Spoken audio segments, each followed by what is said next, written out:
ನಮಸ್ಕಾರ. ಜೈ ಸುತ್ತಮ್ಮ ಮಗುಳ ಜೈ ಶುದ್ಧ ಬ್ರಹ್ಮ, ಜೈ ಜೈ ಶುದ್ಧ ಬ್ರಹ್ಮ. ಮಾರ್ನಾಮಿ ಹಬ್ಬದ ಶುಭಾಶಯಗಳು. ಹಾ, ತಮಗೂ ಶುಭಾಶಯಗಳು.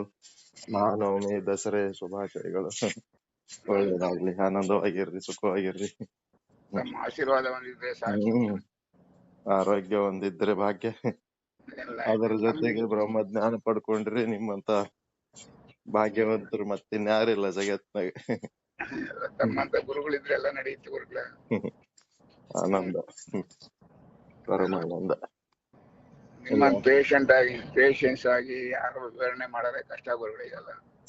ಪೇಷಂಟ್ ಆಗಿ ಬಹಳ ಎಷ್ಟು ವಿಶಾಲವಾಗಿ ಎಲ್ಲಾ ಅರ್ಥಗಳನ್ನ ನಾನಾ ವಿಧಗಳಿಂದ ಎಲ್ಲ ಯಾವುದು ಅನುಮಾನನೇ ಇರಬಾರ್ದು. ಹಾ. ಮೊನ್ನೆ ಹೆಣ್ಣಿನ ಬಗ್ಗೆ ಅವರ ವ್ಯಾಮೋಹದ ಬಗ್ಗೆ ಅದು ಹೆಂಗಿರ್ಬೇಕಂತ ಅತ್ಯುತ್ತಮವಾದಂತ ಒಂದು ಹೆಂಗ್ ನಾವೆಲ್ಲ ಸಂಸಾರದಲ್ಲಿ ಇಟ್ಕೊಂಡು ನಾವ್ ಹೆಂಗ್ ಈ ಕಡೆ ಬರ್ಬೇಕು ಅಂತ ಬಹಳ ಚೆನ್ನಾಗಿ ಗುರುಗಳೇ. ತಮ್ಮ ಆರೋಗ್ಯ ಹೆಂಗಿದೆ ಗುರುಗಳೇ? ಪರವಾಗಿಲ್ಲ, ಚೆನ್ನಾಗಿದೆ, ಆರಾಮ. ಚೆನ್ನಾಗಿದೆಯಾ? ಆರಾಮದೀನಿ. ಅಷ್ಟೇ ಗುರುಗಳೇ, ತಮ್ಮ ಆಶೀರ್ವಾದ ಕೇಳೋಣ ಮಾತನಾಡಿ. ಪರಮಾನಂದ ಪ್ರಾಪ್ತಿ ಭವ, ಸರ್ವ ದುಃಖ ನಿವೃತ್ತಿ ಭವ, ಇಷ್ಟಾರ್ಥ ಸಿದ್ಧಿರಸ್ತು, ಯಶಸ್ವಿ ಭವ, ಯಶಸ್ವಿ ಭವ. ಜೈ ಶುದ್ಧ ಬ್ರಹ್ಮ, ಜೈ ಜೈ ಶುದ್ಧ ಬ್ರಹ್ಮ. ಧನ್ಯವಾದ ಗುರುಗಳೇ, ಧನ್ಯವಾದ. ಆರಾಮಿರೋದ ಒಂದು ಎಲ್ಲ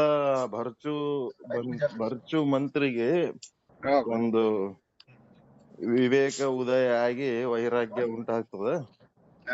ಅದು ವೈರಾಗ್ಯ ಎಲ್ಲಾ ಈ ಮನುಷ್ಯ ಜೀವಿಗಳಿಗೆ ಭೂಮಿ ಮೇಲೆ ಯಾವ ಯಾವ ವಸ್ತುಗಳ ಬಗ್ಗೆ ಹೆಂಗ ಭೋಗಾಸಕ್ತಿ ಇರ್ತದ, ಭೋಗಾಸಕ್ತಿಯನ್ನ ಭೋಗದ ಸಮೇತ ಯೋಗ ಹೆಣ್ಣನ್ನೇ ತ್ಯಾಗ ಮಾಡೋದಲ್ಲ, ಹೆಣ್ಣಿನ ವ್ಯಾಮೋಹ ತ್ಯಾಗ ಮಾಡಿ ಅವ್ರಿಗೆ ವ್ಯಾಮೋಹ ಬಿಡ್ಬೇಕತ್ತೆ, ಅವ್ರನ್ನೇ ಬಿಡಬಾರ್ದು. ಅವ್ರಿಂದ ಪ್ರಪಂಚನೇ ಆಗಲ್ಲ. ಒಂದು ಕಾಯನ್ಗೆ ಎರಡು ಕಣ್ಮುಖ ಇರ್ಲೇಬೇಕು. ಒಂದಿದ್ದ ಕಾಯನ್ ಆಗುತ್ತೆ, ನಡವಳಿಕೆ ಬರಲ್ಲ. ಅದಕ್ಕೆ ಆಕೆ ಅಕ್ಕಮ್ಮ ಅಂತ ಒಬ್ಬಕ್ಕೆ ಶರಣೆ ಬಹಳ ಚಂದ ಹೇಳಳ. ಬಹಳ ವಿವರಣೆ ಬಹಳ ಐತೆ ಬಿಟ್ಟು ಒಲಿಸಬೇಕೆಂಬರು ಹೊನ್ನಿಂಗೆಯು ಲಿಂಗಕ್ಕೆಯು ವೈರವೇ, ಹೆಣ್ಣೆ ಬಿಟ್ಟು ಲಿಂಗವನ್ನು ಒಲಿಸಬೇಕೆಂಬರು ಹೆಣ್ಣಿಂಗೆಯು ಲಿಂಗಕ್ಕೆ ವೈರವೇ, ಮಣ್ಣ ಬಿಟ್ಟು ಲಿಂಗಕ್ಕೆ ಒಲಿಸಬೇಕೆಂಬರು ಮಣ್ಣಿಂಗೆಯು ಲಿಂಗಕ್ಕೆ ವೈರವೇ. ತಾಯಿ ಎಷ್ಟು ನಿಜವಾಗಿ ಬಂದಿದ್ದಾಳೆ ಸರ್. ದೇವರಿಗೆ ಮತ್ತೆ ಇವೆಲ್ಲ ವೈರತ್ವ ಅದಾವ, ನೀವು ಯಾಕೆ ಬಿಡು ಅಂತ ಹೇಳ್ತೀರಿ ಈ ಅದ್ವೈತಿಗಳು ಅಂತ ಕೇಳ್ತಾರ ಅವ್ರು.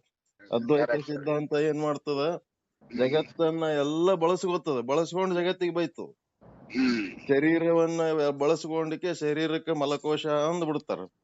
ಅದಕ್ಕೆ ಈ ಒಂದು ಬ್ರಹ್ಮಾಂಡ ಪಿಂಡಾಂಡಗಳ ನಿಂದ ಏನದ, ಇದು ಶಕ್ತಿ ವಿಶಿಷ್ಟ ಅದ್ವೈತ ಸಿದ್ಧಾಂತ, ವೀರಶೈವ ಸಿದ್ಧಾಂತ, ವಚನ ಸಾಹಿತ್ಯ ಸಿದ್ಧಾಂತ ಶಿಖಾಮಣಿಗಳು ಇದನ್ನ ಒಪ್ಪಂಗಿಲ್ಲ ಅವ್ರು. ಇದನ್ನ ಒಪ್ಪಂಗಿಲ್ಲ. ಅವ್ರ ಏನ್ ಮಾಡ್ತಾರ, ಇಲ್ಲಿ ಮಾಯೆ ಅಂತಂದ್ರ ಅಲ್ಲಿ ತಾಯಿ ಅಂತಾರ, ಇಲ್ಲಿ ಭೋಗ ಅಂದ್ರ ಅಲ್ಲಿ ಯೋಗ ಅಂತಾರ ಅವ್ರು. ಹಿಂಗಾಗಿ ಅವುಗಳ ಸಮೇತವಾಗಿ ಜೀವನ ನಡೆಸೋದು ವಾಸ್ತವಿಕವಾದ ಬದುಕಿಗೆ ಅತ್ಯಂತ ಸಮೀಪವಾಗಿರೋದೇ ಈ ಸಿದ್ಧಾಂತ ಶಿಖಾಮಣಿ ಮತ್ತು ವಚನ ಸಾಹಿತ್ಯ. ಎಲ್ಲ ಶರಣರು ಗೃಹಸ್ಥರೇ ಆಗಿದ್ರು. ಎಲ್ಲರಿದ್ರೆ ಸರ್, ಇವನ್ ತ್ರಿಮೂರ್ತಿಗಳು, ತ್ರಿಮೂರ್ತಿಗಳು, ದೇವಾದಿ ದೇವತೆಗಳು, ಎಲ್ಲ ಋಷಿ ಮುನಿಗಳು ಸಹಿತ ಎಲ್ಲರೂ ಗೃಹಸ್ಥರೇ ಇದ್ದು, ಇವನ್ ವೇದವ್ಯಾಸರು ಮದುವೆ ಆಗಿದ್ರು.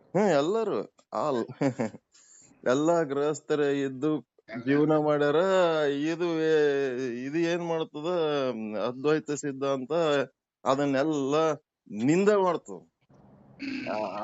ಅದೊಂದು ಪಾರ್ಟ್ ಸರಿಗಿಲ್ಲದಕ್ಕ ಬಸವಣ್ಣವ್ರ ಏನಂತಾರ, ವೇದಗಳಿಗೆ ವರೆಯ ಕಟ್ಟುವೆ ಅಂತಾರ. ಇಂಥವೆಲ್ಲ ಹೇಳಿದ್ರೆ ನಾವ್ ಕೇಳಂಗಿಲ್ಲ. ಸತಿಪತಿಯರೊಂದಾದ ಭಕ್ತಿ ಹಿತವಾಗಿ ಪುದ ಶಿವಂಗೆ ದೇವದಾಸಿ ಮೈನಾರು. ಬಸವಾದಿ ಶರಣರ ವಚನಗಳಾಗ್ಲಿ, ಸಿದ್ಧಾಂತ ಶಿಖಾಮಣಿ ಆಗ್ಲಿ, ಎಲ್ಲ ವೇದಗಳ ಆಧಾರಿತನೇ ಅದಾವ. ಪ್ರತಿಯೊಂದು ವಿಚಾರಗಳು ವೇದಾಧಾರಿತವಾಗಿದ್ದು ಒಂದು 2 ಕಡಿ ಇಂಥವ್ ಏನದವ ಅನುಚಿತವಾದ ವಿಚಾರಗಳು ಏನದವಲ್ರಿ, ಅವುಗಳಿಗಾಗಿ ಅವ್ರು ವಿರೋಧ ಮಾಡ್ಯಾರ. ಇವ್ರು ತಿಳಿಗೇಡಿಗಳು ಏನ್ ಮಾಡ್ಯಾರ, ಅವೇ ಒಂದೆರಡು ವಚನಗಳು ಇಟ್ಕೊಂಡು ಬಸವಣ್ಣವರು ವೇದಗಳ ವಿರೋಧಿಗಳು ಅಂತ ಹೇಳಿಬಿಟ್ರು. ಸರಿಯಾಗಿ ಅರ್ಥ ಮಾಡ್ಕೊಳಲ್ರಿ, ಅರ್ಥ ಮಾಡ್ಕೊಳಲ್ಲ. ತಮ್ಮದೇ ಆದಂತ ಒಂದು ವೈಯಕ್ತಿಕ ಪ್ರತಿಷ್ಠೆ ಬೆಳೆಸ್ಕೊಳ್ಳೋದ್ರ ಸಲುವಾಗಿ ಏನೇನಾರ ಹೇಳ್ಯಾರ. ಪ್ರತಿಯೊಂದು ವಚನಗಳು ವೇದಗಳ ಆಧಾರಿತನೇ ಅದಾವ. ಅದ್ರೊಳಗ್ ವೇದ ಬಿಟ್ಟು ಮತ್ತೆ ಬೇರೆ ಏನು ಹೇಳೇ ಇಲ್ಲ ಯಾರು. ಈ ಭಾರತ ದೇಶದಾಗ ಏನು ಒಳ್ಳೆತನ, ಒಳ್ಳೆ ವಿಚಾರ, ಒಳ್ಳೆ ಮಾತು, ಒಳ್ಳೆ ಕೆಲಸಗಳೇನದಾವ ಎಲ್ಲದಕ್ಕೂ ಆಧಾರ ಮೂಲ ವೇದಗಳೇ. ಯಾರೇ ಹೇಳಿರ್ಲಿ ಅವ್ರು, ಆ ವೇದಗಳ ಬಿಟ್ಟು ಬೇರೆ ಏನು ಹೇಳಕ್ ಸಾಧ್ಯ ಇಲ್ಲ. ಇವರು ಎಲ್ಲೋ ಒಂದು ಅನಾನುಕೂಲ ಆಗಿದ್ದನ್ನ ತ್ಯಾಗ ಮಾಡಕದ್ರ ಸಲುವಾಗಿ ಅವ್ರು ಹೇಳಿರ್ತಾರಲ್ಲ, ಅದನ್ನ ತಗೊಂಡು ಇವರು ವೇದ ವಿರೋಧಿಗಳು ಅಂತೇಳಿ ಪ್ರತಿಪಾದನೆ ಮಾಡಿ, ಹಿಂದೂ ಅಲ್ಲ ಅದು ವಚನ ಸಾಹಿತ್ಯ ಸ್ವತಂತ್ರ ಧರ್ಮ, ಇವೆಲ್ಲ ಏನದಾವ ಬುದ್ಧಿಗೇಡಿ ಕೆಲಸಗಳು ಮಾಡ್ಕೊತ ಕೂತಾರ. ಅದ್ವೈತನ ಬಹಳ ಮಿಸ್ಇಂಟರ್ಪ್ರಿಟೇಷನ್ ಆಗುತ್ತೆ ಗುರುಗಳು. ಅದು 99% ಅದ್ವೈತ ಚಲೋ ಅದ. ಇಂಥವ್ ಕೆಲವೊಂದು ಏನ್ ಹೇಳ್ಯಾರಲ್ಲ, ನಿಂದ ಮಾಡ್ತಾರಲ್ಲ, ಅದು ಎದಕ್ ಆ ನಿಂದ ಎದ್ರ ಸಲುವಾಗಿ ಅಂದ್ರೆ, ಅತಿಯಾದ ಭೋಗಿಗಳಿಗೆ ಪರಸ್ತ್ರೀ ಪರಧನ ಏನದವಲ್ಲ, ಪರಪುರುಷ ಏನದವಲ್ಲ, ಅಂತವ್ರಿಗೆ ಅದರದು ರಿಯಾಲಿಟಿ ತಿಳಿಸಿ ಹೇಳೋದಕ್ ಅವ್ರು ಹೇಳ್ಯಾರ ಅದ್ವೈತಿಗಳು. ಅದೇನ ಕೆಟ್ಟದ್ದಂತಲ್ಲ, ಅದು ನಿಷಿದ್ಧ ಮಾಡ್ಯವ್ರು. ನಿಷಿದ್ಧ ಮಾಡಿ ಅದು ಎಷ್ಟ್ರ ಮಟ್ಟಿಗೆ ಒಳ್ಳೆಯದು, ಎಷ್ಟ್ರ ಮಟ್ಟಿಗೆ ಸತ್ಯ ಅನ್ನೋದು ತಿಳಿಸಿ ಕೊಡೋದಕ್ಕ ಅದು ಮಾಡ್ಯಾರ.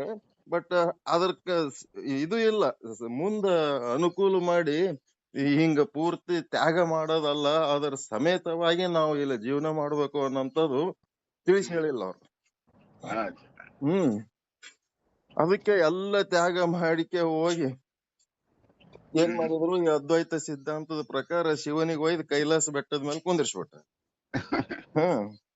ಅದಕ್ಕ ಇವ್ರು ಶರಣರು ಏನಂದ್ರು, ಕೈಲಾಸವೆಂಬುದು ಹಾಳು ಬೆಟ್ಟ ಕಾಣಿರೋ,